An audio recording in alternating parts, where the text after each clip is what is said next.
అలాగే ఇంకొక విషయం చెప్పాలనుకుంటున్నా ఇదే చట్టాల విషయంలో మహిళలు ఏం ఆలోచిస్తున్నారు అంటే మా దగ్గర చట్టం అసలు ఏ చిన్న సమస్య వచ్చినా మహిళ ఫస్ట్ గూగుల్ సెర్చ్ చేసేది నాకున్న బలం ఏంటి, మహిళగా నాకు ఈ విషయంలో ఏం సపోర్ట్ చేస్తుంది చట్టం, ఇలా వెతుకుతున్నారనమాట.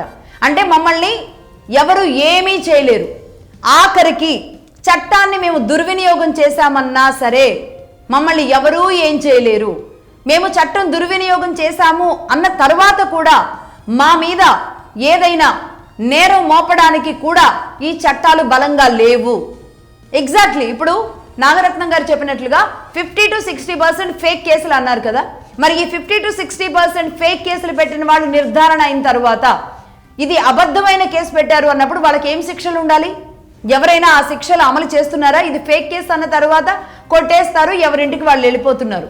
కనీసం ఆ అబ్బాయి ఇది కేసు కొట్టివేయబడి నేను బయటకు వచ్చాననే ఆలోచిస్తున్నాడు, కానీ ఇది దుర్వినియోగం చేసినందుకు మరి తనకి శిక్ష లేదా? తనని ఆ కోర్టు దాకా లాగినందుకు లేదా తన ప్రాణాలు తీసినందుకు శిక్ష లేదా? ఇంత దౌర్భాగ్యంగా ఒక చట్టాల్ని ఇంత విచ్చలవిడిగా తమ చేతుల్లో కాగితాల్లాగా వాడుతున్న కొంతమంది మహిళలు చట్టాన్ని ఏ స్థాయిలో దుర్వినియోగం చేస్తున్నారో అర్థం చేసుకోవాలి. నిజానికి ఇది ఎవరైనా సరే ఈ ఎపిసోడ్ని లీగల్గా నాలెడ్జ్ ఉన్న వాళ్ళు కానీ అడ్వకేట్స్ కానీ ఎవరైనా చూస్తే కనుక దీన్ని నోట్ చేసుకోవాలి.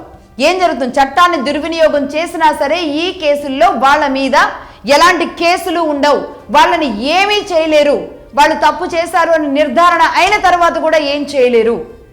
వీళ్ళని కేవలం సాధించడం కోసం మాత్రమే చేశారు, ఈ అబ్బాయిని నరకం చూపించడానికి మాత్రమే ఈ అమ్మాయి ఈ కేసులు పెట్టింది అని నిరూపణ అయిన తర్వాత, రుజువైన తర్వాత కూడా మమ్మల్ని ఎవరు ఏమీ చేయలేరు అనేది ఆ చట్టంలో ఉంది అని తెలిసిన తర్వాత ఖచ్చితంగా అయితే సక్సెస్ అవుతాం, లేదంటే బయటకు వచ్చేస్తాం మామూలుగా నడుచుకుంటూ.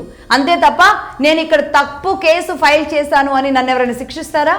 ఇదే బలం, ఇదే బలమైన అస్త్రం ఈరోజు అనేక మంది మహిళల చేతుల్లో అనవసరంగా దుర్వినియోగం అవుతుంది. ఈ చట్టం అనేది, ఈ అస్త్రం అనేది దుర్వినియోగం అవుతుంది సొసైటీలో, పర్టికులర్గా భారతదేశంలో. ఇది వాస్తవం.